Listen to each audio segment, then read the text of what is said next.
আল্লাহর সাথে জড়িত পাপ তো সহজেই মাফ করা যায়, কিন্তু আপনি যখন মানুষের সাথে জড়িত পাপে যাবেন তখন মাফ নেবেন কিভাবে? মনে করেন এক ভাই আরেক ভাইকে বললো যে তুই চোর, নাউজুবিল্লাহ। এখন সে বেচারা চুরি করে নাই, কিন্তু আপনি বলে ফেলছেন, কথাটা মুখ দিয়ে বের হয়ে গেছে, ওর মনে আঘাতও লাগছে।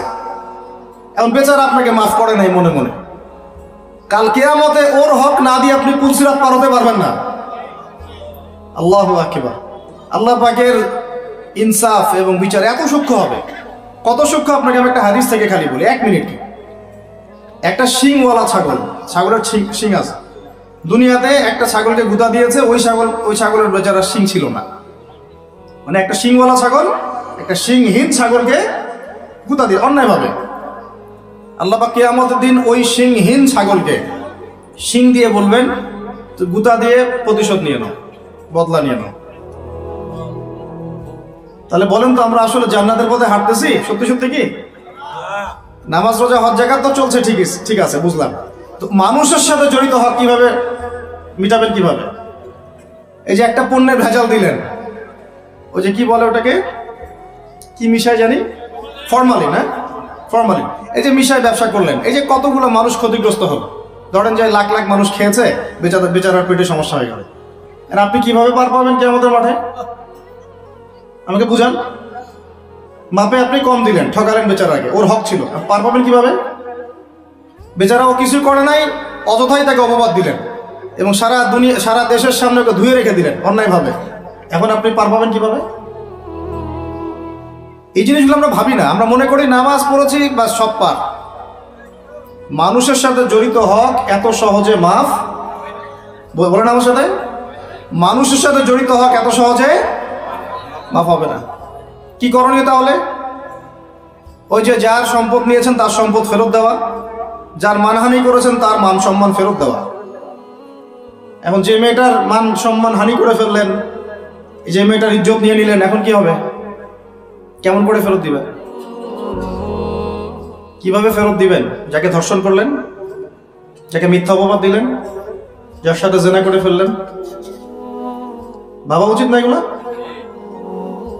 মনে রাখবেন, বড় বড় পরহেজগার, দুনিয়াতে যাদেরকে খুব বড় বড় পরহেজগার মনে হচ্ছে, এমন অনেক মানুষ আল্লাহ না করুক কালকে আমাদের মাঠে জাহান্নামে যাবে।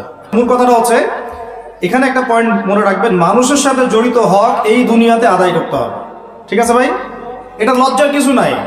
অন্যায়ভাবে গালি দিলে বলবেন যে ভাই আমার ভুল হয়ে গেছিল, আপনাকে গালি দিয়ে ফেলছিলাম, আমাকে মাফ করে দেন। টাকা নিয়েছেন কারো, ফেরত দেন নাই, দিয়ে দেন সামর্থ্য থাকলে। ওকে না পেলে কি করবেন? তার পরিবারকে দিবেন। তার পরিবারকেও পান নাই, বেচারা নাই পৃথিবীতে, তাহলে তার পক্ষ থেকে সদকা করে দিবেন। তওবা ইস্তেগফার করে ফিরে আসেন, আল্লাহ পাক তৌফিক দান করুন। আর যারা ব্যবসা করতে গিয়ে মানুষকে মাপে কম দিচ্ছেন, মানুষকে হারাম খাওয়াচ্ছেন, বলছেন টাটকা জিনিস কালকে রান্না করছে হুজুর, 3 দিন আগের বাসি তরকারি খাওয়াই দিল। একটা কি খাবেন এটা নিয়ে কথা বলতে গেলে তো আরো 2 ঘন্টা চলে যাবে। খাবেন কি? সবকিছুর মধ্যে ভেজাল দিয়ে রেখে দিচ্ছে। একটা সবজি খাবেন তার মধ্যে ভেজাল দিচ্ছে, মাছ খাবেন তার মধ্যে ভেজাল দিচ্ছে, একটা কুরবানির গরু কিনবেন তার মধ্যে গরু মোটা তাজাকরণ করে মোটা ফুলাই দিচ্ছে। খাবেন কি? দুধ খাবেন? মুসলমানের দোকানে খাঁটি দুধ পাওয়া যায় না, হিন্দুর দোকানে যাওয়া লাগতেছে। এই হচ্ছে অবস্থা আমাদের। দিন কায়েমের কথা আমরা যে বলি না, আমাদের তো নিজের ভিতরেই দিন কায়েম হয় না। এখন আমাদের নিজের আত্মার ভিতরে আল্লাহওয়ালা মানুষ যারা বাংলার মাটিতে আনাচে কানাচে আছেন তাদের সংখ্যা নিতান্তই কম। ম্যাক্সিমাম আমরা নিজের 3.5 হাত দেহের উপরেই দিন কায়েম করতে পারি। আল্লাহ পাক আমাদেরকে কথাগুলো বোঝার তৌফিক দান করুন। আস্তে আস্তে সব তো নিউট্রালাইজেশন হয়ে গেল। এটা একটু বোঝেন, আপনাদেরকে একটু বুঝাই। এক সময় ছেলে মেয়েরা একসাথে রিকশায় চড়লে লজ্জাবোধ করত, এখন কেউ লজ্জাবোধ করবে না। এটা হয়েছে নিউট্রাল। তারপর একটা যুগ আসলো, প্রেমপত্র লেনদেন হতো। আমরা জানি না, আমাদের দাদা বাবারা জানে, ওই জেনারেশন জানে। ওই জেনারেশনের সাহস ছিল না যে কোনো মেয়ের সাথে কফি শপে বসবে, রিক্সায় ঘুরবে বা এটা করবে। এখন তারপর একটা জেনারেশন আসলো, এটা নিউট্রাল হয়ে গেল।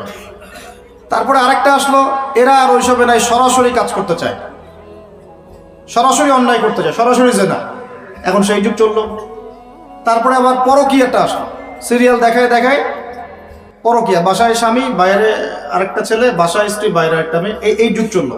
আর যে কি কি আসবে আল্লাহ ভালো জানেন। এবং আমার মনে হয়, আল্লাহ মাফ করুক আমাদেরকে, আমার মনে হয় আমরা জোর করে আল্লাহর গজব টেনে নিয়ে আসতেছি। সুদের মধ্য দিয়ে, জেনার মধ্য দিয়ে, ব্যভিচারের মধ্য দিয়ে, অন্যের হক নষ্ট করার মধ্য দিয়ে, আল্লাহ রাব্বুল আলামিনের জমিন থেকে আল্লাহর আইনগুলো সব উঠাই দিয়ে আমরা আল্লাহ পাকের গজব জোর করে টেনে আনতেছি। যদি আসে, আল্লাহ না করুক, ভালো মন্দ কেউ পার পাবো না আমার ধারণা। কারণ সেই ভালোদের উপরে গজব আরো বেশি আসবে যারা হক চিনেও মানুষকে চেনায় নাই, যাদের কাছে কোরআন সুন্নাহর জ্ঞান ছিল, হক যারা চিনতো কিন্তু মানুষকে সতর্ক করে নাই, ওদের উপরে আরো বেশি করে গজব আসবে। আল্লাহ পাক হেফাজত করুন। আমি মূল কথাটাই চলে আসে আবার ফিরে। আমি আপনাদেরকে ইসলাহের কথা বলছি, এখানে কায়েম নাই। কি নাই? যেটা বলছিলাম, হাত আপনি সেটা করতে এখন পারবেন না। যদি কেউ ব্যভিচার করে, বিবাহিত মানুষ, শাস্তি কি অনেকে জানেই নাই। রজম করতে হয়। কি করতে হয়? মাটিতে অর্ধেক কোমর পর্যন্ত পুঁতে ফেলে পাথর নিক্ষেপ করবে এবং একদল মানুষ তা দেখবে। একদল মানুষ যে দেখবে, শাস্তি অবলোকন করা, এটা ইসলাম কোরআনে নতুন করে নাজিল করে নাই। প্রাচীন গ্রিক দর্শনগুলো পড়ে দেখবেন, ওই অ্যারিস্টটলদের যুগ যেটা ছিল, ওই যুগেও শাস্তি সামাজিকভাবে দেওয়া হতো, সবাইকে দেখিয়ে দেওয়া হতো। এতে একটা ভালো ইম্প্যাক্ট পড়ে। কেমন ইম্প্যাক্ট পড়ে? যদি চোরের হাতটা কাটে না সবাই দেখে 10 জন, ওই 10 জন জীবনে কাজ করতে যাবে না। আল্লাহ পাক সেই বিধানটা রেখে দিয়েছেন। আর প্রাচীন গ্রিকের যে দর্শন, এটা বিকৃত, কিন্তু ওই সভ্যতার মধ্যেও তো আল্লাহর নবী এসেছিলেন, আসেন নাই? এমন কোন সভ্যতা নাই যার মধ্যে আল্লাহ পাক নবী পাঠান নাই। তাহলে এই হিন্দু ভাইরা নিঃসন্দেহে তাদের কাছেও কোনো না কোনো নবী আসছিল, তাদের শিক্ষা থেকে তারা হয়তো বের হয়ে গেছে। আল্লাহ পাক বলেছেন ওয়ালিকুল্লি কওমিন হাদ, প্রত্যেকটা কওমের মধ্যে আমি নবী পাঠিয়েছি। প্রত্যেক কওমে, তার মানে এই সভ্যতা যতদিন থেকে ঘুরছে পৃথিবী, আদম আলাইহিস সালামের পর থেকে, প্রত্যেকটা স্থানে, কালে, পাত্রে আল্লাহ রাব্বুল আলামিন নবী পাঠিয়েছে। তাদের মধ্যে কেউ ছিলেন নবী, কেউ ছিলেন রাসূল। এই তো, তার মানে সবার কিন্তু একটা মৌলিক শিক্ষায় মিল থাকবে। এই জন্য মানুষের ফিতরতগত একটা মৌলিক শিক্ষা ভিতর থেকে চলে আসে যে আল্লাহ ছাড়া কোনো ইলাহ নাই।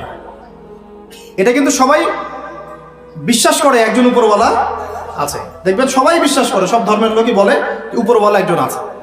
আপনি তার ক্ষতি করলে বলবে যে উপরওয়ালা দেখবে, আল্লাহ না বললেও বলবে কি উপরওয়ালা দেখবে। তো মূল কথাটা হচ্ছে যে এই যে শাস্তি দেওয়ার বিধান, এটা আল্লাহ পাক নতুন করে এখানে নাজিল করেন না। প্রকাশ্য শাস্তির বিধানটা আগেও ছিল এই বিশ্বের মধ্যে, প্রাচীন গ্রিক রোমান সভ্যতার মধ্যে এটা ছিল। এখন যদি 100 জন মানুষ দেখে যে অমুক এক মেয়ের সাথে এই ছেলে, বিবাহিত ব্যক্তি, রেপ করা বা পরকীয়া সম্পর্ক করার কারণে এই শাস্তি দেওয়া হয়েছে, বাকিরা এই পাপে উৎসাহ পাবে না পাপ ছেড়ে দিবে? এটা বোঝার জন্য কি খুব বেশি কমন সেন্সের দরকার আছে? এখন আমাকে বলেন তো, বর্তমান প্রচলিত যে বিষয়গুলো চলছে পুরো বিশ্বে, আমি বাংলাদেশ নিয়ে কথা বলি না খুব একটা, কারণ আমাদের চিন্তা বিশ্ব নিয়ে। কি নিয়ে? আল্লাহ পাকের, আমার এটা কি ভৈরব না? আল্লাহ পাকের ভৈরবের কোনো পরোয়া নাই তো, আল্লাহ পাকের ঢাকার কোনো পরোয়া নাই, আল্লাহ পাকের বাংলাদেশের কোনো পরোয়া নাই, আল্লাহ পাকের পাকিস্তানের কোনো পরোয়া নাই। আল্লাহ রাব্বুল আলামিনের কোনো দেশের মানুষের উপর আল্লাহ পাকের কোনো পরোয়া নাই। আল্লাহ সুবহানাহু ওয়া তাআলা চাইলে ইসলাম ইয়েমেনে কায়েম করতে পারেন, সিরিয়াতে করতে পারেন, অস্ট্রেলিয়ায় করতে পারেন, ওই আমেরিকায় করতে পারেন, রাশিয়াতেও করতে পারেন। কার খাতে ক্ষমতা? আল্লাহ পাকের কোনো পরোয়া নাই আমাদের। আমরা যদি আমাদের কাজ ঠিকঠাক মতো করি, আমরা সফল হব। যদি না করি, আমাদের লস, আল্লাহ রাব্বুল আলামিনের লস বলতে কিছু নাই। আছে? আল্লাহ পাকের কিচ্ছু যায় আসে না, আমরা জাস্ট একটা সুযোগ পেয়েছি মাত্র। তো এই জন্যে আমাদের মূল জায়গাটা কি? ওইখান থেকে পুরো বিশ্ব ইসলামী খেলাফতটা কায়েম হবে সামনে, এটা হাদিসের মধ্যে আসছে। এবং আমাদের কন্টিনেন্টের মধ্যে খোরাসান একটা বরকতময় জায়গা। এটা কোন জায়গা সেটা আপনারা স্টাডি করে দেখে নেবেন। নবী সাল্লাল্লাহু আলাইহি ওয়াসাল্লাম হকপন্থীদের একটা জামা এখানে থাকবে, এমনটা হাদিসে পাওয়া যায়। এবং তারা যুদ্ধ করতে করতে করতে করতে শেষ পর্যন্ত বাইতুল মুকাদ্দাস জয় করবে ইনশাআল্লাহ। এটা হতে যাচ্ছে। তাহলে আমরা কিন্তু হকের অনেক কাছাকাছি আছি। আমরা যদি সুযোগ নষ্ট করি, এটা আমাদের ব্যর্থতা। আল্লাহ পাকের কোনো কিছু যায় আসে না। আপনি সেজদা করেন বা না করেন। একজন আলেম আমাকে বলেছিলেন, ওনার কাছে দার্স নিচ্ছিলাম, উনি বলছিলেন যে এই যে রাস্তার মধ্যে আমরা যখন হাঁটি, একটা পোকা পড়ে আছে, ধরেন একটা ফল পড়ে আছে, ফলের মধ্যে পোকা ধরে গেছে, বাজার করতে গিয়েছেন একটা ফল দেখছেন ওর মধ্যে পোকা পড়ে গেছে, মাইক্রোস্কোপ দিয়ে দেখেন ব্যাকটেরিয়া আছে না নাই, আছে না? ওরা পর্যন্ত আল্লাহর তাসবিহ পাঠ করে, সুবহানাল্লাহ। তো আল্লাহ পাক তো আমার নামাজের মুখাপেক্ষী না, আল্লাহ পাক তো আপনার নামাজের মুখাপেক্ষী না। আপনি পড়ছেন না, আপনি হতভাগা। আসমান জমিনে সবাই আল্লাহর তাসবিহ পাঠ করছে। আমার আল্লাহ এত বড়, আমাদের আল্লাহ এত বড়, এত মহান, পুরো মহাবিশ্বের সমস্ত সৃষ্টি আল্লাহর তাসবিহ পাঠ করছে। আমরা না করলে কি যায় আসে? আমরা তাসবিহ তাহলিল না করলে, কোরআন তেলাওয়াত না করলে, সালাত না পড়লে, তাহাজ্জুদ গোজার না হলে, হালাল না খাইলে আল্লাহ পাকে কিছু যায় আসে না? যায় আসে? এটাই যদি ফিল করেন তাহলে ইনশাআল্লাহ আপনি মাথাটা নত করে আল্লাহর কাছে ফিরে আসবেন। সেই অনুভূতিটা জাগ্রত করার চেষ্টা করছে। আরেকটা অনুভূতি নেবেন বাসায় গিয়ে। এবার এগুলো আমরা ভাবি, এভাবে ভাবার চেষ্টা করি। এই যে আমরা এখানে বসে আছি, ধরেন 5,000 মানুষ, কথার কথা, মনে করেন আমরা কেউই দুনিয়াতে নাই। এই দুনিয়ার ঘূর্ণন থেমে যাবে কি না? থেমে যাবে? এই দুনিয়া ঘুরবে না ঘুরবে না? রাত দিন আসবে না আসবে না? আমাদের পরিবার থাকবে না থাকবে না? মাঝখান থেকে আমরা আমাদের সময়টা এবং সুযোগটা নষ্ট করলাম। অতএব এত চিন্তা বাদ দেন, চাকরির কি হবে, ব্যবসার কি হবে, আমার মা বোনের কি হবে, আমার পরিবারের কি হবে, আমার এইটার কি সেটার কি, সব চিন্তা বাদ দেন। আপনি এখন আগে চিন্তা করেন যে আমরা দুনিয়াতে কিভাবে আল্লাহর দিন পালন করব, কিভাবে পরকালে নাজাত পাবো। আগে নিজের চিন্তা করেন। আমরা তো মানুষের চিন্তা করে করে লাইফ নষ্ট করে ফেলে দিলাম। এখন আপনারা শিক্ষা নিচ্ছেন না দিনের। কেন শিক্ষা নিচ্ছেন না? কারণ আপনারা চিন্তা করেন যে একটা সার্টিফিকেট দরকার, চাকরি পাইতে হবে। এই ফ্লোতে যেতে যেতে আপনার 20 বছর 25 বছর চলে যাবে, পরে আফসোস করবেন। ওই সার্টিফিকেট আপনি কার জন্য চান? নিজের জন্য, একটা ভালো মেয়েকে বিয়ে করতে চান, হালাল খাইতে চান, এই তো আপনার সন্তানদের ভবিষ্যৎ চান। এটাই তো আমাদের গোল, নাকি? আল্লাহ পাক এগুলো করতে নিষেধ করেন নাই, কিন্তু দিনের শিক্ষা এবং আমল বাদ দিয়ে নয়। আমরা এখন এই দুনিয়ার পিছনে ছুটতে ছুটতে আল্লাহকে ভুলে যাই, রাসূলকে ভুলে যাই, নামাজকে ভুলে যাই, কোরআনকে ভুলে যাই। এটাই সবচেয়ে সমস্যা আমাদের, এইটাই সবচেয়ে বড় সমস্যা। যে যুব সমাজ সালাত আদায় করছে না, এরা আল্লাহর জন্য জিহাদ করবে? কশ্চিন কালেও না। যে যুব সমাজ কোরআন তেলাওয়াতই করতে জানে না, আবেগে খালি বলতে পারে যে হ্যাঁ কোরআনের জন্য জান দিতে প্রস্তুত, কিন্তু পারবে না এটা করতে। আর একটা চিন্তা আমরা বাদ দিব, কোনো রকম পাস করার চিন্তাটা বাদ দিব। আমাদের সবার একটা চিন্তা হয়ে থাকে, কি চিন্তা? কোনো রকম পার পাইলেই পার।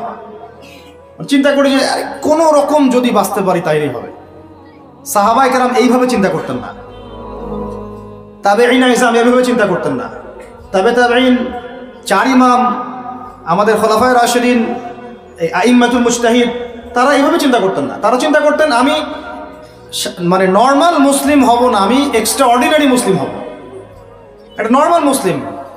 আল্লাহ পাক আমাদেরকে কিন্তু এক্সট্রা অর্ডিনারি হতে বলছেন, সূরা মুলকের মধ্যেও আছে কিন্তু, তাবারাকাল্লাযী বিয়াদিহিল মুলক ওয়া হুয়া আলা কুল্লি শাইইন কাদির আল্লাযী খালাকাল মাউতা ওয়াল হায়াতা লিয়াবলুয়াকুম আইয়ুকুম আহসানু আমালা। এই যে কথাটা বলতে হচ্ছিল, আল্লাহ পাক জীবন মৃত্যু সৃষ্টি করেছেন, আল্লাহ পাক দেখতে চান, লিয়াবলুয়াকুম, তোমাদেরকে পরীক্ষা করতে চান, আইয়ুকুম, তোমাদের মধ্যে কে, আহসানু আমালা, আমলে আহসান কে, সবচেয়ে ভালো কে। আল্লাহ পাক দেখতে চান না যে গরু খাওয়া মুসলিমকে, কে জুমায় জুমায় নামাজ পড়তে যায়, ঠিক আছে, কে খালি ঈদের নামাজ পড়তে যায়, কে খালি নামাজ পড়ে আবার সুদও খায়, যে এবার যাকাতও দেয়, এদিকে দুর্নীতিও করে, ওমরা হজ করে আবার এদিকে মানুষের হক নষ্ট করে। এইটা আল্লাহ দেখতে চান না। আল্লাহ পাক দেখতে চান আমলের শ্রেষ্ঠকে, মানে ক্লাসে ফার্স্ট কে হয়। এই উম্মতের দায়িত্ব বাংলার জমিনে 8-10 জন 20 জন আলেম, 10 জন দায়ী, 10 জন মাদ্রাসা শিক্ষক, তাদের উপরে নয়। দিনের, যদি দিনকে মহব্বত করেন, ভালোবাসেন, দিনের বিজয় চান, প্রত্যেকের দায়িত্ব আছে, প্রত্যেকের দায়িত্ব আছে। আপনারও তো দায়িত্ব আছে। আপনাকে আল্লাহ মাল সম্পদ দিয়েছেন, ওইটা দিয়ে আপনি দিনের জন্য কি করলেন আল্লাহ দেখতে চান। আল্লাহ পাক আপনাকে জ্ঞান দিলেন, প্রজ্ঞা দিলেন, আপনি ওইটা দিয়ে দিনের জন্য কি করলেন আল্লাহ পাক দেখবেন তো। আল্লাহ পাক আপনাকে লেখার ক্ষমতা দিয়েছেন, কতটুকু লিখলেন আল্লাহ পাক দেখবেন। আল্লাহ পাক বলার ক্ষমতা দিয়েছেন আপনাকে, আপনি ভালো বলতে পারেন, কতটুকু হক বললেন আল্লাহ পাক দেখবেন। আল্লাহ পাক আপনাকে সামাজিক, অর্থনৈতিক, রাজনৈতিক ক্ষমতা দিলেন, আল্লাহ দেখতে চান আপনি এটা দিয়ে দিনের জন্য কি করেন। অন্যথায় আল্লাহ পাক এটা কেড়ে নিতে সময় লাগবে না, এক মুহূর্তে আল্লাহ পাক কেড়ে নিতে পারেন।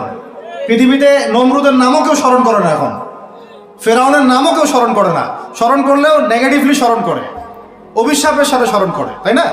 প্রশংসার সাথে স্মরণ করে না।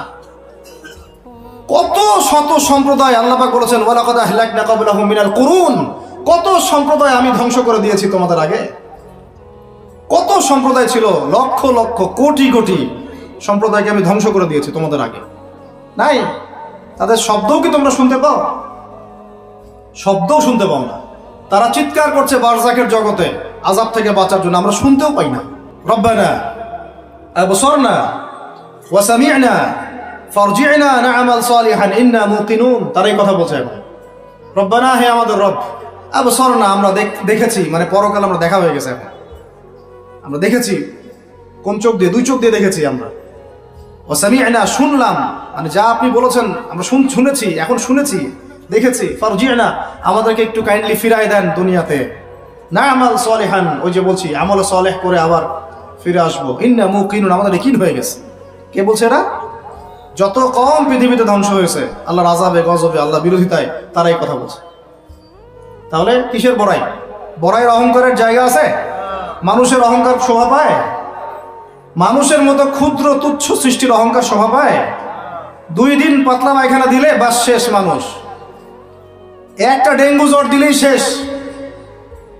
এই যে ঢাকার শহর বস্তুবাদী হয়ে যাচ্ছেন দিন দিন, পুরো পশ্চিম আদলে এক ঝাঁকুনিতে 50 লাখ মানুষ মরতে পারে, এক ঝাঁকুনিতে, খালি 5-6-7 মাত্রার মানুষকে আল্লাহ পাক ছোট্ট একটা ক্যান্সারের ভাইরাস দিয়ে শেষ করে ফেলতে পারে, সামান্য একটা মহামারীর বাতাস দিয়ে লাখ লাখ মানুষকে মারতে পারেন। মানুষের অহংকার শোভা পায়? কোন মানুষ নামাজ পড়ে না চিন্তা করেছেন? যে মানুষের হৃদস্পন্দন, শ্বাস আল্লাহ নিয়ন্ত্রণ করছেন, একটু শ্বাসকষ্ট হলেই হাসপাস উড়ে যায়। বড় একজন আলেম তেলাওয়াত করছেন, কোরআন তেলাওয়াত, নামাজে আমরা পিছনে নামাজ পড়ছি, শ্বাসকষ্টের কারণে তেলাওয়াতের পুরো আয়াতটা তেলাওয়াত করতে পারেন না, থেমে থেমে তেলাওয়াত করতে হয়। তখন আমার মনের মধ্যে চিন্তা আসলো, সুবহানাল্লাহ, এত বড় আলেম, আল্লাহ পাক তাকে এইভাবে শ্বাসকষ্ট দিয়ে পরীক্ষা করছেন, অথচ আল্লাহ পাক আমাকে এখান থেকে মুক্ত রাখছেন, আমি তো তার মতো তেলাওয়াতও করি না। কত মানুষ পঙ্গু হয়ে পড়ে আছে, ওই অবস্থায় আল্লাহর ইবাদত করতেছে। কত মানুষের চোখ নাই, হাফেজে কোরআন হয়ে বসে আছে, মুফতি হয়ে বসে আছে, আছে না? তাই নেয়ামতের কথা স্মরণ করেন, আল্লাহ পাকের নেয়ামতগুলো স্মরণ করেন, বোঝার চেষ্টা করেন। আল্লাহ পাক সূরা দুহায় এটাই বলছেন, সূরা দুহার শেষে আল্লাহ পাক এটা বলছেন, আলাম ইয়াজিদকা ইয়াতীমান ফাআওয়া, তোমাকে আমি ইতিম অবস্থায় পাই নাই, আশ্রয় কি দেইনি? ওয়া ওয়াজাদাকা দাল্লান ফাহাদা ওয়া ওয়াজাদাকা আইলান ফাআগনা فأما اليتيم فلا تقهر وأما السائل فلا تنهر وأما بنعمة ربك فحدث। তুমি আল্লাহ পাকের যে নিয়ামতগুলো আল্লাহ দিয়েছেন এগুলো মানুষকে বর্ণনা করতে থাকো, বলতে থাকো, খালি উপলব্ধি করেন যে আল্লাহ পাকের কত নিয়ামতে আপনি আছেন, ব্যাস, আর কিছু লাগবে না। আর আপনি আমি না থাকলে দুনিয়া থেমে থাকতো না, সব চলতো। তাহলে কিসের জন্য, কাদের জন্য আমরা এই হায়াত এবং সময়, রুজি, এনার্জি, যৌবন নষ্ট করছি? ভাই আমাকে বলেন, কাদের জন্য করছেন? যে আল্লাহর হাতে আপনার প্রাণ, একটু প্রেশার আপ ডাউন করলেই শেষ, একটু শ্বাসকষ্ট হলেই শেষ, একটু মহামারী দিলেই মাস শেষ। সেই মানুষ নামাজ পড়ে না, সেই মানুষ যাকাত দেয় না, সেই মানুষ বলছে যে পর্দা এই যুগে চলে না, ওই যুগে চলতো। সেই মানুষ মুসলমানদেরকে বলছে এরা এখন মৌলবাদী হয়ে যাচ্ছে। সেই মানুষের সারাদিন কাজ প্রোপাগান্ডা হচ্ছে, ইসলামের বিরুদ্ধাচরণ করা, প্রিন্ট মিডিয়া দিয়ে, ইলেকট্রনিক মিডিয়া দিয়ে, ইত্যাদি ইত্যাদি। কোন মানুষের? যেই মানুষের এতটুকু ক্ষমতা নাই যে নিজে আগামীকালের খবর নেবে, নিজে আগামীকালের খবর নেবে, এইটুকু ক্ষমতা যে মানুষের নাই, সেই মানুষ আজকে এই কাজ করে বেড়াচ্ছে। আল্লাহ পাক আমাদের সঙ্গে কথাগুলো বোঝার তৌফিক দান করেন। আল্লাহ পাক সর্বপ্রথম আমাকে জানা অনুযায়ী আমল করার তৌফিক দান করেন, যা বলি তার উপর আমল করার তৌফিক দান করেন, এবং আপনাদের সবাইকে শোনা অনুযায়ী আমল করার তৌফিক দান করেন। আমি বলছিলাম কায়েম আর দাওয়া এক জিনিস নয়। আমি দাওয়া দিচ্ছি, ইসলামের কথা বলছি, দাওয়াতের ক্ষেত্রে এই বিষয়গুলো খেয়াল রাখবেন। কেন একটা সমাজের মধ্যে সুদের প্রসার বাড়বে? কেন বাড়বে? কেন একটা সমাজের মধ্যে, মুসলিম সমাজে খ্রিস্টান মিশনারিরা অবাধে দাওয়াতি কাজ করবে এবং দলে দলে মানুষকে খ্রিস্টান বানাবে? কেন? আর কেন মুসলমানদের ঈমান এত দুর্বল হবে যে তারা এইভাবে সামান্য একটা চাকরি বা ক্ষমতার টাকার জন্য, বাড়ির জন্য ইমান বিক্রি করে দিবে? দেশের বিশ্বের খবর রাখার চেষ্টা করেন। আনাচে কানাচে এগুলো ছড়িয়ে যাচ্ছে। আগে ছিল যে নিউট্রালাইজেশনের কথা বলছিলাম না, আগে ছিল যে মানুষ হারাম খাইতে দ্বিধাবোধ করতো, যে মানুষ জেনে ফেললে কি বলবে, ছিচি করবে। এখন ঘরে ঘরে সুদ, ঘরে ঘরে। ওয়াল্লাহি আমরা সবাই এখন মায়ের সাথে জেনা করি। নবী সাল্লাল্লাহু আলাইহি ওয়াসাল্লাম বলেছেন, সুদের পাপের 70 শাখা, তার সবচেয়ে নিচের শাখা মায়ের সাথে জেনা করা। আপনি করেন না? আপনার ওয়াইফ দেখেন সমিতিতে টাকা দিচ্ছে, সুদের টাকা। একজন স্ত্রী স্বামী খোঁজার সময় চিন্তা করে দেখে কে টাকা পয়সার দিক থেকে বেশি স্বাবলম্বী। সে হারাম খাক হালাল খাক পরোয়া করতে চায় না। এখনকার অনেক গার্ডিয়ান পিতামাতা দেখতে চায় না বাচ্চাটা আমার চাকরি করবে কোথায়, হালালে না হারামে, পরোয়া করতে চায় না। করলেই হইল, ওকে নাকি প্রতিষ্ঠিত হতে হবে। ব্যবসায়ী মানুষ ব্যবসা করার সময় খেয়াল রাখছেন না আমি হালাল পণ্যের করছি না হারাম পণ্যের করছি, মাপে কম দিচ্ছি কিনা। সিন্ডিকেট যে আমি করছি, এই যে 1 লক্ষ 2 লক্ষ 3 লক্ষ ডিম রিজার্ভ করে রেখে দিলাম, প্রত্যেকটা দাম 1 টাকা করে বেড়ে গেল, 3 লক্ষ ডিমের মধ্যে 3 লাখ টাকা এক্সট্রা লাভ করলো, পুরো রিজিকটাই হারাম। রিজিকটা কি হারাম। মানুষ এগুলো ভাবেও না এখন যে রিজিকও একটা ব্যাপার, যে আমার হালাল রিজিক ছাড়া ইবাদত কবুল হবে না, দোয়াও কবুল হবে না।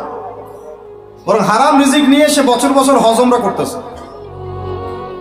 আর আবু বকর সিদ্দিক রাদিয়াল্লাহু আনহুর সামনে খাবার আসলো, তিনি তাড়াহুড়ার মধ্যে ছিলেন, খাবারটা খেয়ে ফেললেন। এরপর মনে হলো যে খাবারটা খেলাম, জিজ্ঞাসা করা দরকার ছিল খাবারটা কোত্থেকে আসলো। ভৃত্যকে ডেকে বলছেন খাবার কোত্থেকে নিয়ে আসলো। সেই ভৃত্য বলছে যে আমি জাহেলি যুগে গণকের কাজ করতাম। কিসের কাজ? ও যে হাত দেখে টাকা নেন, টিয়া পাখি দিয়ে ভাগ্য পরীক্ষা করে, আংটি টাংটি বিক্রি করে, আছে না? ওখানে গেলেই শিরক, গেলে কি লা ইলাহা ইল্লাল্লাহ কেটে গেল, আবার আপনাকে মুসলমান হতে হবে।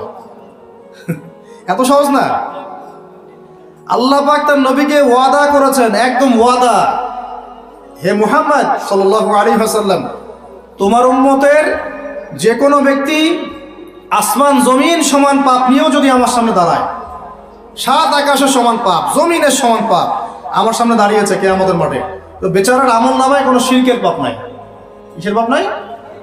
আমি আল্লাহ তার সামনে আসমান জমিন সমান ক্ষমা নিয়ে হাজির হব। ওইটা কেটে গেল কোথায়? খালি গিয়ে বললেন যে দেখেন তো আমার হাতটা একটু দেখে দেন তো, কয়টা মেয়ে আছে আমার লাইফে, কয়টা বিয়ে হবে। ও আমার এই পাশে দাগগুলো দেখে, দেখে বলে যে 2টা। তো শিরক কেটে গেল এভাবে। এরকম অনেক কাজ আছে। আপনি বলছেন যে মায়ের কসম, কিসের কসম? শিরক হয়ে গেল। কসম কার নামে করতে হবে? বলতে হবে আল্লাহর কসম।